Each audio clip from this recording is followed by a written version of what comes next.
Assuming the presidency at the depth of the Great Depression, Franklin D. Roosevelt helped the American people regain faith in themselves.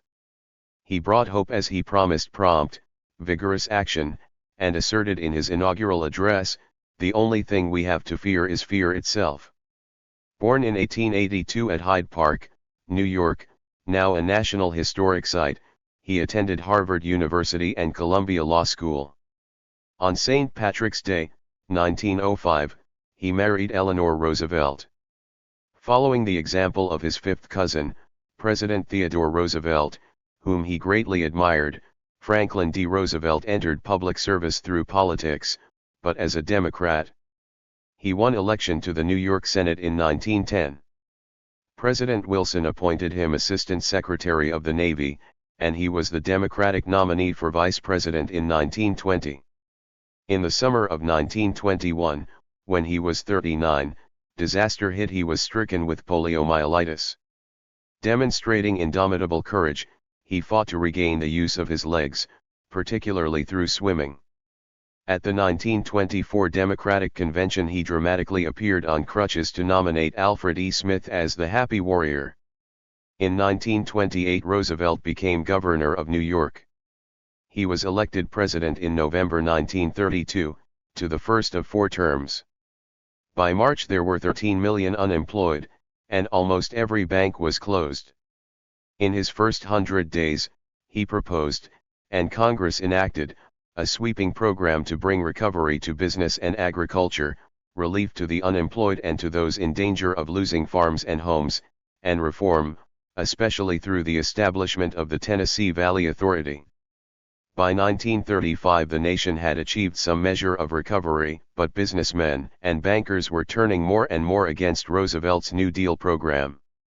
They feared his experiments, were appalled because he had taken the nation off the gold standard and allowed deficits in the budget, and disliked the concessions to labor.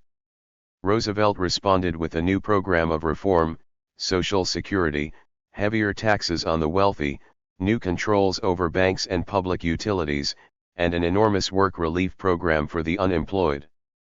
In 1936 he was re-elected by a top-heavy margin.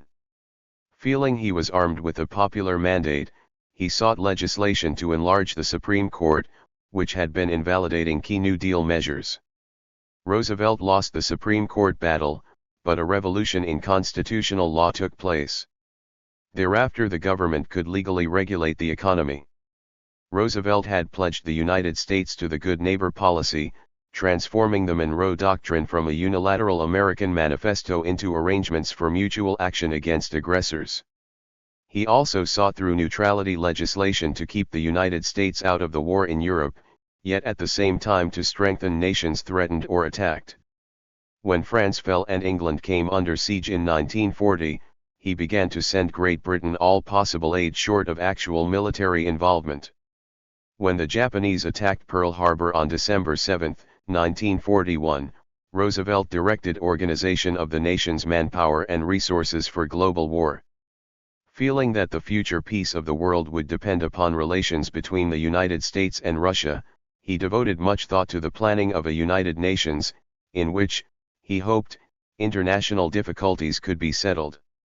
As the war drew to a close, Roosevelt's health deteriorated, and on April 12, 1945, while at Warm Springs, Georgia, he died of a cerebral hemorrhage.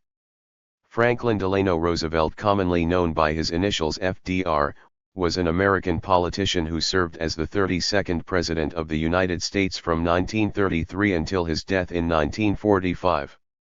The longest-serving U.S. president, he is the only president to have served more than 2 terms.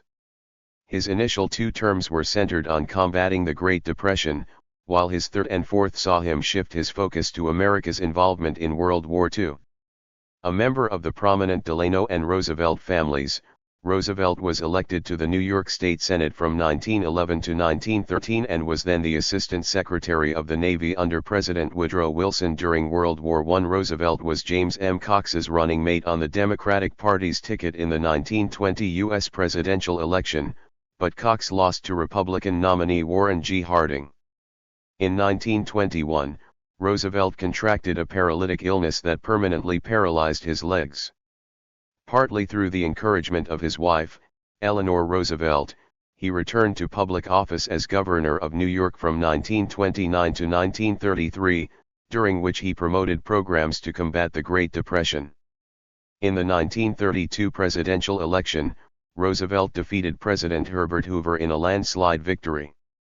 During his first 100 days as president, Roosevelt spearheaded unprecedented federal legislation and directed the federal government during most of the Great Depression, implementing the New Deal, building the New Deal coalition, and realigning American politics into the Fifth Party system. He created numerous programs to provide relief to the unemployed and farmers while seeking economic recovery with the National Recovery Administration and other programs. He also instituted major regulatory reforms related to finance, communications, and labor, and presided over the end of Prohibition.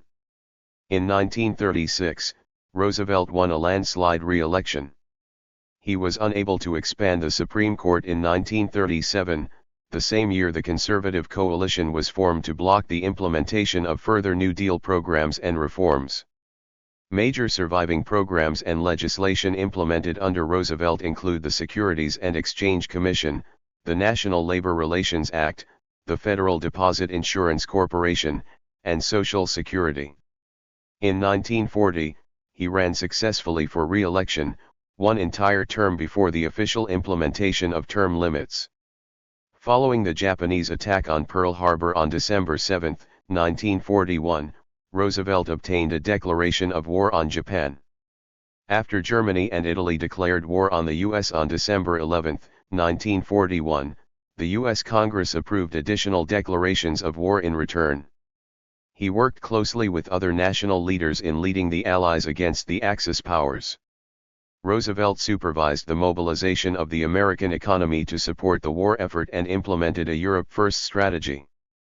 He also initiated the development of the first atomic bomb and worked with the other Allied leaders to lay the groundwork for the United Nations and other post-war institutions, even coining the term United Nations. Roosevelt won re-election in 1944 but died in 1945 after his physical health seriously and steadily declined during the war years.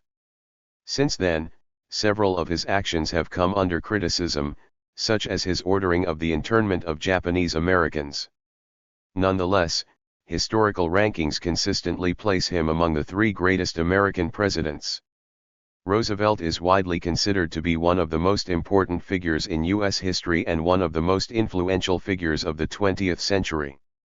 Historians and political scientists consistently rank Roosevelt, George Washington, and Abraham Lincoln as the three greatest presidents, although the order varies. Reflecting on Roosevelt's presidency, which brought the United States through the Great Depression and World War II to a prosperous future, biographer Gene Edward Smith said in 2007, "He lifted himself from a wheelchair to lift the nation from its knees."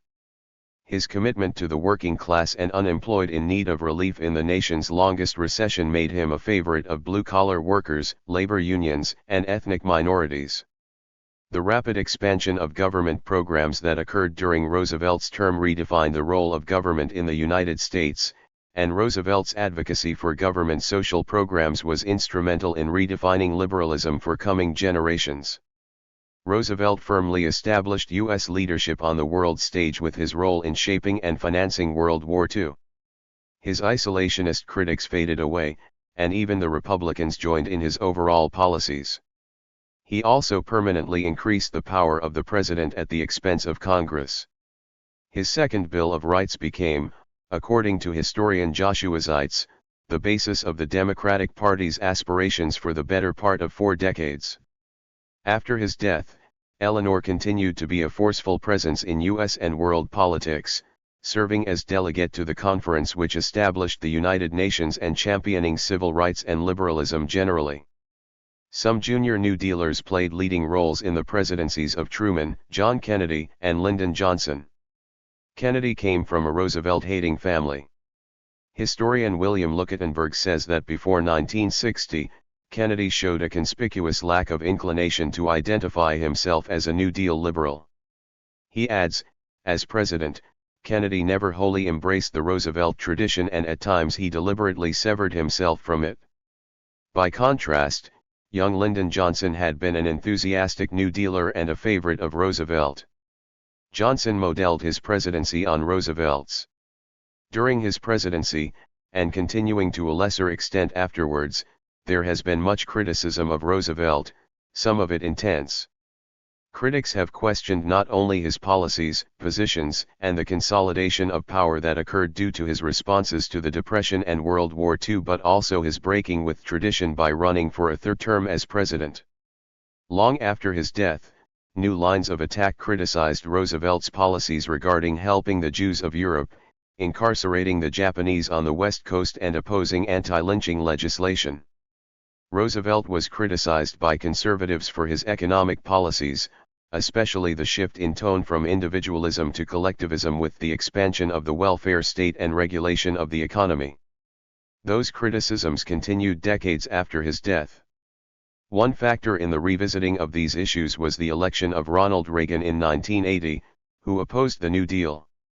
Roosevelt's home in Hyde Park is now a National Historic Site and home to his presidential library.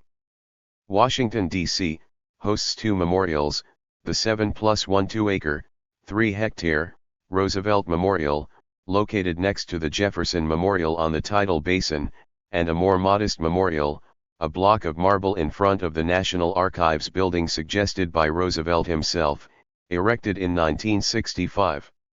Roosevelt's leadership in the March of Dimes is one reason he is commemorated on the American dime. Roosevelt has also appeared on several U.S. postage stamps. On April 29, 1945, 17 days after Roosevelt's death, the carrier USS Franklin D. Roosevelt was launched and served from 1945 to 1977. London's Westminster Abbey also has a stone tablet memorial to Roosevelt that was unveiled by Attlee and Churchill in 1948. Welfare Island was renamed after Roosevelt in September 1973. Thank you for watching this video.